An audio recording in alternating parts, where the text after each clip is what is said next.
Uzun bir aradan sonra tekrar selam. Önceden YouTube kanalımda Illustrator ve Photoshop hakkında birkaç video çekmiştim fakat devam edemedim. Şimdi ise bomba gibi geri döndüm ve bu videoda After Effects'i ele alacağız. Çayını kahveni hazırla, arkana yaslan ve keyfine bak. After Effects ile renkli harflerle yani diğer isimleriyle kolaj tipografisi veya gazete harfleriyle bir tasarım yapıp ardından onu hareketlendireceğiz. Hareketlendirme tekniği olarak stop motion veya normal bir şekilde yapabiliriz.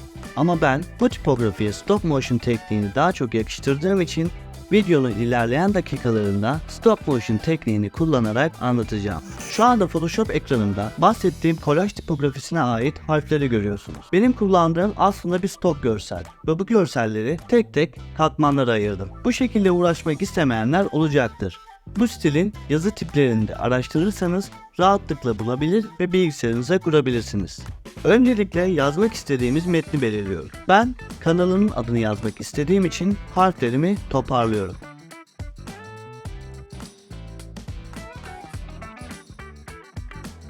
Burada gerçekten önemli olan birkaç şeye değinmek istiyorum.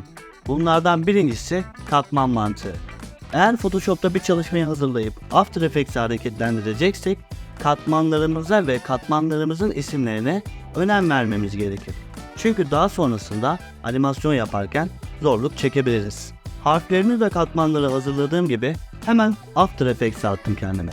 Ve burada isterseniz çalıştığınız Photoshop dosyasını içeriye aktarın, isterseniz de sıfırdan bir composition oluşturup onun içine aktarın. Bu size kalmış. Ama ben yeni composition oluşturmayı daha sağlıklı buluyorum. Çünkü burada videonun kaç keyframe olacağına daha kolay karar verebiliyorum. 60 FPS çalışmak akıcı bir video çıkarmamız için iyi bir seçenek fakat benim genelde kullandığım ve stabil olan FPS'i 30 olarak belirliyorum. Karşıma gelen bu boş çalışma ekranına Photoshop dosyamı aktarıyorum. Ardından önümüze çıkan bu panelde bize dosyamızın içeriye nasıl aktarılacağını seçmemizi istiyor. Buradan kısacası composition ve katman mantığında olmasını istediğim için bu seçeneği seçiyorum. Ardından tüm katmanları birleştirmemesi ve tek tek düzenleyebilmemiz için bu seçeneği seçmemiz gerekiyor. Sonrasında dosyamızı timeline'ına sürüklüyorum ve gördüğünüz gibi çalışmamız burada. İçeriye aktardığım composition'ımın içine girdiğimde burada gördüğümüz katmanlar Photoshop'ta nasıl sıraladıysak aynı şekilde buraya geldi. Şimdi asıl meselemize geliyoruz. Benim burada kullandığım bazı taktikler var. İşi çok hızlandırıyor ve basitleştiriyor. Harflerimizin bulunduğu katmanların hepsini seçiyorum ve Option tuşuna basılı tutarken P harfine basıyorum. Bu kısa yol Position keyframe'i atmamız için en hızlı yol. Ardından hareketimizin devam edeceği kadar bir süre belirliyoruz. Ve buraya tekrardan bir Position keyframe atıyoruz. Burada hareketimiz için bir başlangıç ve bitiş noktası belirledik.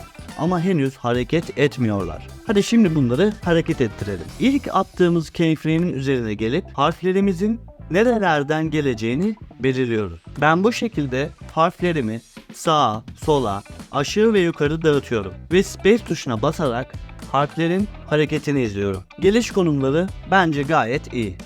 Şimdi buradaki composition yapısındaki harflerimizin içine giriyoruz ve en başta belirlediğimiz farklı ve renkli harflerimizi birbirleri arasında değiştirmek istiyoruz. Bunun için tekrardan kendimize bir süre belirleyip örneğin 6 keyframe buraya gelip tek seferde Command Shift ve D kısa yolunu kullanarak katmanlarımızı bu süreden itibaren kesmiş oluyoruz. Kestiğimiz diğer kısımları silerek kalan kısımları timeline'ımızda sıralıyoruz.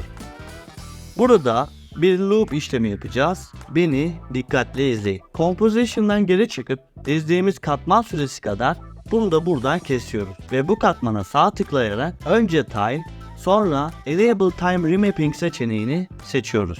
Buradan yeniden döngünün olacağı süreyi belirleyeceğiz. Önce katmanımızın timeline'da başına ve sonuna birer keyframe ekliyoruz. Ardından bizim istemediğimiz sağ tarafta bir keyframe bulunuyor. Bunu siliyoruz. Şimdi ise Option tuşuna basılı tutarak saat ikonuna bir kez tıklıyoruz. Ve açılan bu küçük panelden buradan önce Property sonra Loop Out Duration seçeneğini seçiyoruz. Şimdi ise boş bir yere tıklayabiliriz. Bu katman kendi içerisinde döngüye girmiş durumda. Ve timeline'ımızın sonuna kadar uzatacağız. Ardından bu işlemleri diğer katmanlar için uygulayacağız.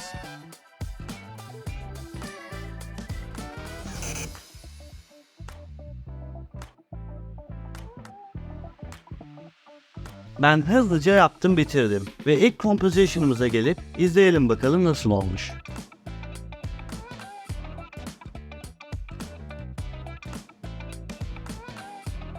Evet, gayet güzel. Şimdi ise bahsettiğim stop motion tekniğini uygulamak için Effects paneline gideceğiz. Effects panelinden Posterize Time efektini bu katmanın üzerine ekliyoruz ve buradaki panelden bu efekte bir değer belirliyoruz. Mesela ben 5 değerini giriyorum. Tekrar izliyoruz, bakalım durum ne?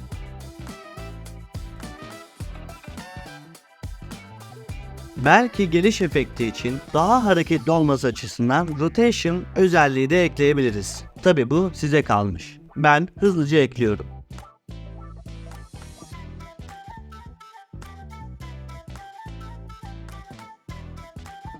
Kullandığım bazı materyalleri açıklama kısmında sizinle paylaşıyorum. Artık bu tekniği ve videoyu nerelerde kullanacağınız size kalmış. Gayet güzel bir video çıkaracağınıza inanıyorum. Merak ettiğiniz diğer konuları yorumlarda benimle paylaşmanız yeterli. Görüşürüz. İyi tasarımlar.